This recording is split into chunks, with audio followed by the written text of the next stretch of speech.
Okay. अब थोड़े से वो दो जो मैं केसेस लास्ट स्लाइड में मैं डिस्कस कर रहा था कि वो दो केसेस बहुत इंपॉर्टेंट है समझना।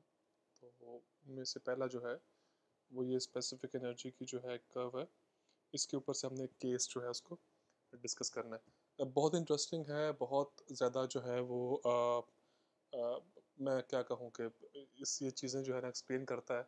तो इसलिए मैं जो है इस स्लाइड के ऊपर ही सारा कुछ जो है वो ड्रॉ करूँगा। ठीक है ना? तो ड्रॉ करने के लिए मुझे एक तो ये है कि मैं इसी जो है व्यू में जो प्रेजेंटेशन व्यू है उसी में ड्रॉ कर दूं, लेकिन वो फिर सेव नहीं होगा। तो मैं क्या करूँगा कि मैं इसको जो है मैक्सिमाइज करके सिंपल और यहीं पे सारा कुछ ड्रॉ करूँगा, और ताकि चीज़ जो है वो आसानी से जो है समझ भी आए, और मैं आसानी से जो है एक डायग्राम के अंदर और ग्राफ के अंदर जो है मूव भी कर सकूँ। ठीक है? सिंपल सबसे पहले तो ये जो है आपके पास एक स्पेसिफिक एनर्जी कर्व है यहाँ पे। ठीक है? अब कोई आपसे पूछे कि जनाब साहब के स्पेसिफिक एनर्जी जो है ना वो क्या होती है? स्पेसिफिक एनर्जी वो होती है जिसके अंदर एलिवेशन हेड जो है वो आप जीरो अज्यूम करते हो। ठीक है ना? यानी कि सिंपल ई वाई कर्व भी जो है वो एक तरह से स्पेसिफिक एनर्जी कर्व ही है। ठीक है? तो ये उसने ई वाई कर्व जो है वो ड्रॉ की हुई है। ठीक है? अब इस ई वाई कर्व के अंदर बहुत सिंपल सा एक केस जो है हम लोगों ने डिस्कस करना है अभी। ठीक हो गया? दो बेसिकली जो है ना वो डिस्चार्ज के ऊपर दो कर्व्स ड्रॉ की गई हैं। ये जो ऊपर वाली कर्व है ये Q2 डिस्चार्ज के ऊपर है, जो कि डिस्चार्ज पर यूनिट विड्थ के ऊपर है, और Q1 जो डिस्चार्ज पर यूनिट विड्थ के ऊपर ये नीचे वाली कर्व जो है ये ड्रॉ की गई है। क्लियर है ये वाली? अब तो इसको जो है ना थोड़ा सा एक्सप्लेन करना है मुझे कि ये कैसे जो है ना वो बनी है, और इसके ऊपर जो ये निशान लगे हुए हैं ये क्या निशान है, ताकि चीज़ें जो है ना उसको मैं सिंप्लीफाई कर सकूँ। देखो, ये चीज़ शायद बुक के अंदर जो है ना नहीं दी गई हुई, तो इसलिए जो है ना वो बुक के अंदर सिर्फ ये डायग्राम ही जो है ना वो ड्रॉ है, और उसके नीचे जो है उसने वर्बली जो है वो चीज़ों को एक्सप्लेन कर दिया है। लेकिन मैं समझता हूँ कि टेक्स्ट जो है वो बिल्कुल भी जो फिगर है उसका सब्स्टिट्यूट नहीं होता। फिगर जो है वो इन इटसेल्फ एक बहुत बड़ी जो है वो नॉलेज का सोर्स होती है। तो मैं फिगर जो है वो ड्रॉ करूँगा उसको, और फिर जो है इसे एक्सप्लेन करूँगा। लेकिन अगर आप में से कोई चाहे कि उसको फिगर जो है नहीं समझनी है, उसने जो है वर्बली इसको पढ़ना है, तो ऑब्वियसली वो बेंटी चाउ की बुक जो है उसकी डायग्राम नंबर 2.3 जो है ये गिवन है, आप जाके इसको देख सकते हो। ठीक? अच्छा, अब सबसे पहले मुझे जो है वो एक वो केस वो ड्रॉ करना है जिसके लिए ये डायग्राम जो है कि बनाई गई है। तो उसके लिए जो है आप सबसे पहले अज्यूम करो कि ये कहीं ना बॉटम पे ये कोई जो है ये किसी भी कैनाल का जो है ना ये ये बॉटम सरफेस है। ठीक है? तो अगर मैं इस लाइन को थोड़ा सा जो है ना ब्रॉड जो बेहतर तरीके से जो है ना कर सकूँ, तो ये आ गया। ये है बॉटम ऑफ अ चैनल जिसको मैंने रेड ब्लैक में जो है ना वो मैंने ड्रॉ किया। ठीक है? इसके ऊपर जो है ऑब्वियसली वाटर सरफेस प्रोफाइल है जिसको मैं जो है ना वो ब्लू के अंदर जो है वो ड्रॉ करूँगा। ये अज्यूम करो कि जी ये वाटर सरफेस प्रोफाइल है इसकी। ठीक है? ये वाटर सरफेस प्रोफाइल है इसकी।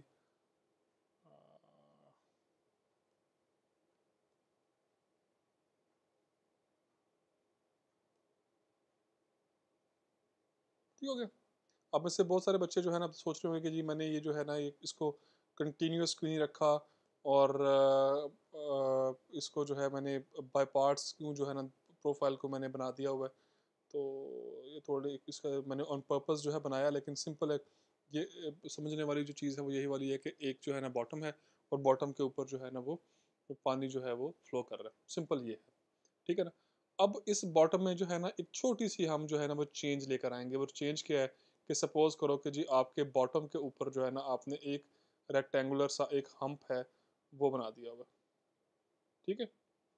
ये आपने जो है एक रेक्टेंगुलर जो है आप इसको अगर चाहो तो आप इसको बोल सकते हो कि जी ये कोई एक एक एक जो है ना वो रास्ते में कोई रुकावट बना दी है आपने, या एक बस एक हम्प सा है बॉटम के अंदर। ये हम्प क्यों बनता होता है एक्चुअल केस में?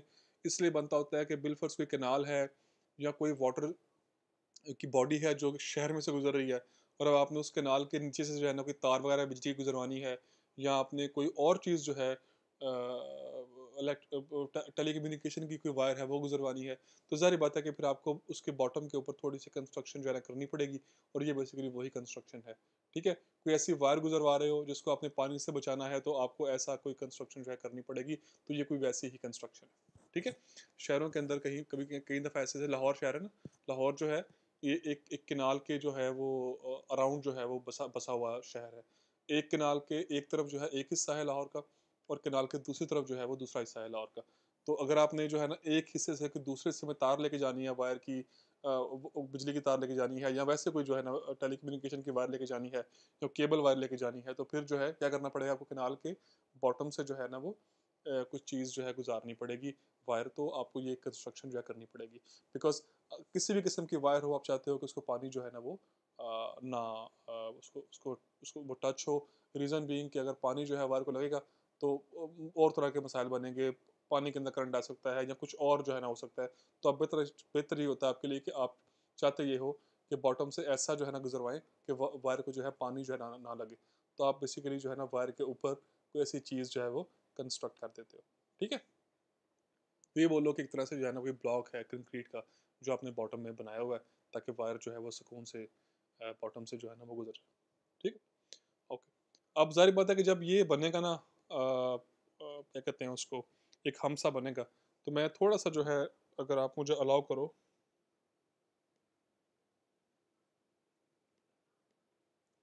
तो मैं इसको थोड़ा सा जो है ना वो प्रोफाइल को ऊपर थोड़ा कर दूँ। ठीक है, और मैं जो है अब इसकी जो प्रोफाइल है वो ज़ाहिर बात है कि वो क्या हो जाएगी, ऊपर डिस्टर्ब हो जाएगी। हम अज्यूम करते हैं कि जो इस टाइम फ्लो चल रहा है ना फिलहाल, वो सब क्रिटिकल फ्लो।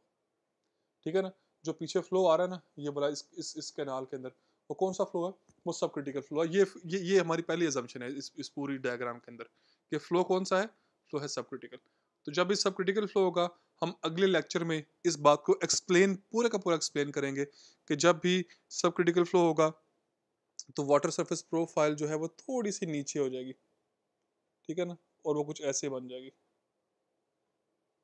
क्लियर है, मतलब सिंपल है कि पानी जब इसके ऊपर से गुजरेगा, तो जो पानी की प्रोफाइल है वो अपनी डेप्थ थोड़ी सी कम करेगी। ये क्यों कम करेगी, ये नेक्स्ट लेक्चर का सवाल है, उसमें प्रॉपरली हमने एक्सप्लेन किया हुआ है, तो आपको उसको पता लग जाएगा कि ये ऐसा क्यों है।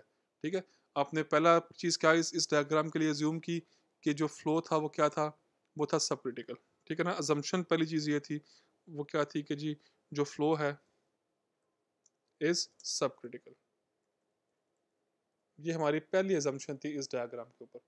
ठीक है ना, और उसकी वजह से मैंने क्या बोला है कि वाटर सरफेस की जो प्रोफाइल है थोड़ी सारी जो है ना वो नीचे की तरफ जो है वो जो है वो झोल खाएगी, या अपने पानी जो है अपनी डेप्थ को थोड़ा कम करेगा। ये क्यों करेगा, ये नेक्स्ट जो है ना लेक्चर की बातें हैं। तो फिलहाल के लिए जो है हमने यही इसी चीज़ को जो है ना याद रखना है कि जब भी हम अज्यूम करेंगे कि पानी का जो फ्लो है वो सब क्रिटिकल है, तो वाटर सरफेस की प्रोफाइल जो है वो नीचे की तरफ टिप करेगी। क्लियर होगी ये वाली बात। ओके, अब हम अज्यूम जितना कुछ करना था वो कर दिया, जितना कुछ बनाना था बना दिया। अब जो डेप्थ जो है जो पिछले क्रॉस सेक्शन में है, उससे हम अज्यूम करते हैं कि जो डेप्थ यहाँ पे है ना, ये है y1। ठीक है, जो डेप्थ यहाँ पे है, हमने उसे अज्यूम किया कि दिस इज़ y1। ठीक हो गया, और जो डेप्थ जो है ये हम्प के ऊपर बन रही है, ये वाली जो डेप्थ है, दैट इज़ इस क्रॉस सेक्शन के जो डेप्थ बन रही है, दैट इज़ y2। ठीक है ना, मैं इसको नीचे यहाँ पे ड्रॉ कर देता हूँ कि दैट इज़ y2।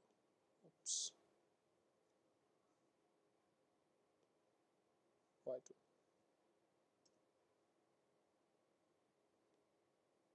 ठीक है जी, ये सिंपल सी चीज़ है। अब इसी के ऊपर उसने पूरी को जो है वो डायग्राम को ये ड्रॉ किया हुआ, स्पेसिफिक एनर्जी डायग्राम को।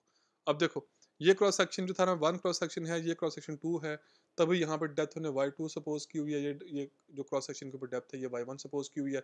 इस डायग्राम के ऊपर ये जो है, जो पॉइंट है, क्योंकि चूंकि क्रिटिकल है, तो जो कुछ भी रिप्रेजेंट होगा वो इस लाइन से, जो 45 डिग्री की लाइन है, इससे क्या होना है, इससे ऊपर ऊपर ही होना है।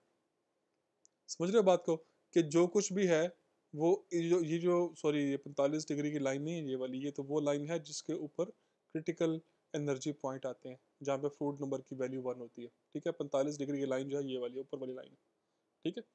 तो अब ये जो दूसरे लाइन है जिसके ऊपर जो है सब जिसके ऊपर जो फ्लूइड नंबर की वैल्यू है 1 होती है, उस लाइन के ऊपर जो है जो भी कर्व का जो है लिम्ब होता है उस पे फ्लो हम क्या बोलते हैं कि वो सब क्रिटिकल है।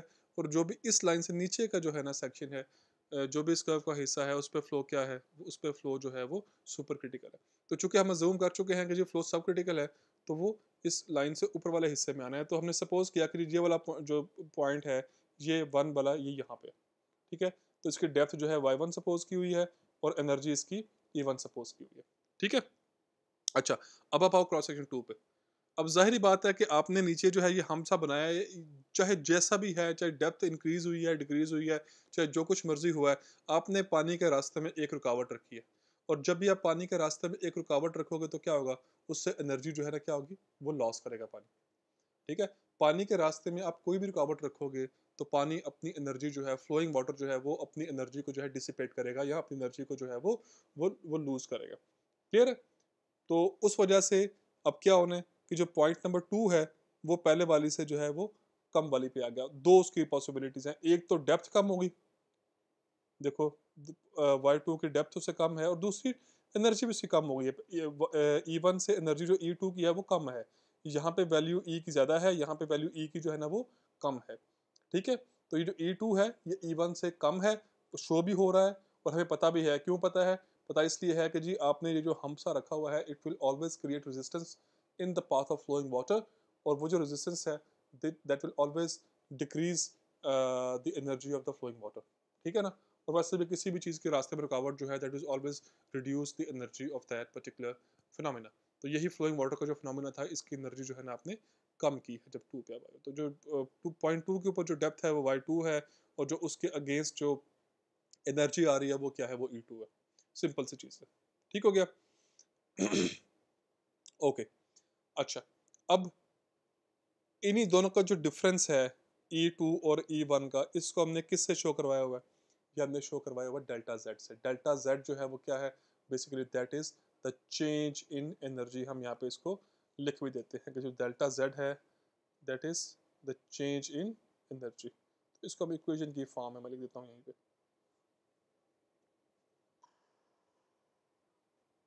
डेल्टा जेड जो है दैट इज इक्वल टू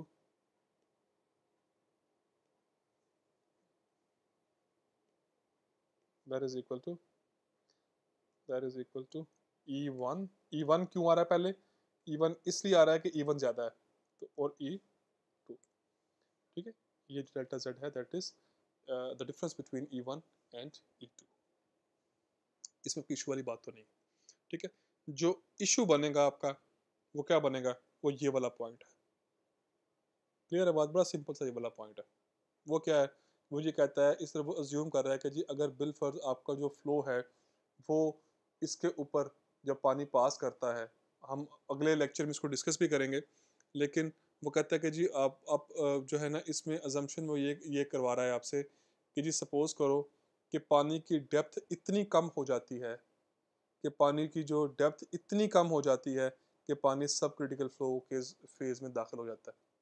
तो उस टाइम जो है ना क्या होगा, उस टाइम जो है पानी जो है उसकी जो एनर्जी है वो उतनी ही रहेगी, ठीक है। जितनी एनर्जी डिसिपेट होनी थी वो तो उतनी रहेगी ना। तो पानी अगर वो सब क्रिटिकल नहीं रहा, सुपर क्रिटिकल में चला गया है, तो फिर वो पॉइंट जो है एग्जैक्टली इस पॉइंट के नीचे रहेगा। देखो मेरी बात सुनो, ये हो सकता है कि पॉइंट समझना थोड़ा सा मुश्किल हो, लेकिन मैं इसको जो है ना मजीद सिंप्लीफाई करता हूँ। वो कहता ये है कि जी आपने पानी के रास्ते में रुकावट रखी, पानी ने अपनी डेप्थ को जो है ना कम किया, ठीक है। हम ये सब जानते हैं कि पानी की जब डेप्थ कम होती है तो चांसेस ये हैं कि पानी की जो पानी का जो फ्लो हो रहा है वो सब क्रिटिकल से सुपर क्रिटिकल में हो जाए। जहाँ पे तो हमारी assumption यही है ना कि फ्लो जो है वो सारे के सारे के अंदर चैनल के अंदर जो है वो सब क्रिटिकल ही है, ठीक है। लेकिन हो सकता है कि पानी की डेप्थ इतनी कम हो जाए कि पानी का जो फ्लो है वो सब क्रिटिकल से सुपर क्रिटिकल फेज में जो है ना आ जाए। तो फिर वो कहता है कि जी पॉइंट फिर 2 जो है वो यहाँ पे नहीं रहेगा, वो बिल्कुल एग्जैक्टली इस पॉइंट के नीचे आके पॉइंट 2 इस पे आ जाए, ठीक है। जब वो इस पॉइंट पे है तो मैंने पहले भी लेक्चर में पिछले लेक्चर की शायद ये बातें हैं कि जब कोई भी इस कर्व के ऊपर आप पॉइंट जो है लेते हो, हमेशा जो डेप्थ वाला जो डेप्थ वाला जोन है, डेप्थ की वैल्यू है, वो कहाँ तक आती है, वो इस 45 डिग्री की लाइन तक आती है डेप्थ। 45 डिग्री लाइन से आगे जितना भी डिस्टेंस है उस पॉइंट का 45 डिग्री लाइन से, वो वेलोसिटी का हेड। क्लियर है कि नहीं क्लियर? मतलब कि इसके इस पॉइंट के ऊपर जो एनर्जी है, एनर्जी तो हमने पहले पढ़ा हुआ ना कि एनर्जी जो भी है, चाहे एनर्जी तो हमने पढ़ा हुआ ना पहले ही कि जनाब एनर्जी जो है वो चाहे जो भी है, जिस पॉइंट पे मर्जी है, लेकिन हमने ये बात पहले पढ़ी हुई है कि एनर्जी जो है ना वो दो चीज़ों का जो है ना वो मजमुआ है, डेप्थ का और दूसरा क्या है, दूसरा है वेलोसिटी हेड का। डेप्थ का और दूसरा कौन सा है, वो है वेलोसिटी हेड, बी स्क्वायर। ये है जी आपकी एनर्जी। तो इस पॉइंट के ऊपर भी जो एनर्जी है वो इन्हीं दोनों का मजमुआ ही है ना। तो उसमें से डेप्थ जो है वो 45 डिग्री की लाइन तक आती है, जो अगली सारी लाइन है, जो डिस्टेंस है इस पॉइंट तक का, वो क्या है, वो उसका वेलोसिटी हेड है। ठीक है, ये एक्सप्लेन जो है ना बात, ये पिछले लेक्चर में मैंने की है। अगर उसमें कोई कन्फ्यूजन है तो वो लेक्चर देख लो, उसमें से पूरी बात एक्सप्लेन की हुई है कि क्यों जो है ये डेप्थ है और क्यों जो है वो अगला जो है वो वेलोसिटी हेड है। ठीक है, तो वो पूरी प्रॉपर तरीके से बात एक्सप्लेन की हुई है। सिर्फ इसमें समझाने वाली बात ये थी कि अगर आपका जो है ना पानी वो इस हम के ऊपर से अपनी स्टेट को चेंज करता है, वो सुपर क्रिटिकल जोन में दाखिल हो जाता है, तो फिर ये पॉइंट 2 जो है यहाँ पे नहीं रहेगा, फिर पॉइंट इसके बिल्कुल एग्जैक्टली नीचे यहाँ पे आ जाएगा। ठीक है ना, चेंज इन एनर्जी स्टिल वही है, E1 माइनस E2। क्लियर है, एनर्जी की वैल्यू वही की वही रहेगी, लेकिन डेप्थ की वैल्यू जो है, ये जो 2 डैश जो पॉइंट है, अब देख लो डेप्थ की वैल्यू जो है वो बहुत कम हो गई है। दैट शोज कि जो फ्लो है वो सब क्रिटिकल फेज में जो है ना वो सुपर क्रिटिकल फेज में जो है वो आ गया है, सब क्रिटिकल फेज में। So that was the first slide, जो कि बहुत इंपॉर्टेंट थी। इसको समझना है, इस पर कोई सवाल हो तो वो सवाल आपने मुझसे जो है ना वो करना है जब भी हमारा ऑनलाइन सेशन जो है वो हो। ठीक है, क्वेश्चन आंसर का, तो उसमें मुझसे पूछना है। आई होप कि ये क्लियर होगा, नहीं हुआ तो कोई समझने वाली बात नहीं है, सवाल आप कर सकते हो। ठीक है, तो अगले वाला जो है उसमें हम दूसरी जो है ना फिगर जो है वो डिस्कस करते हैं। So stay tuned.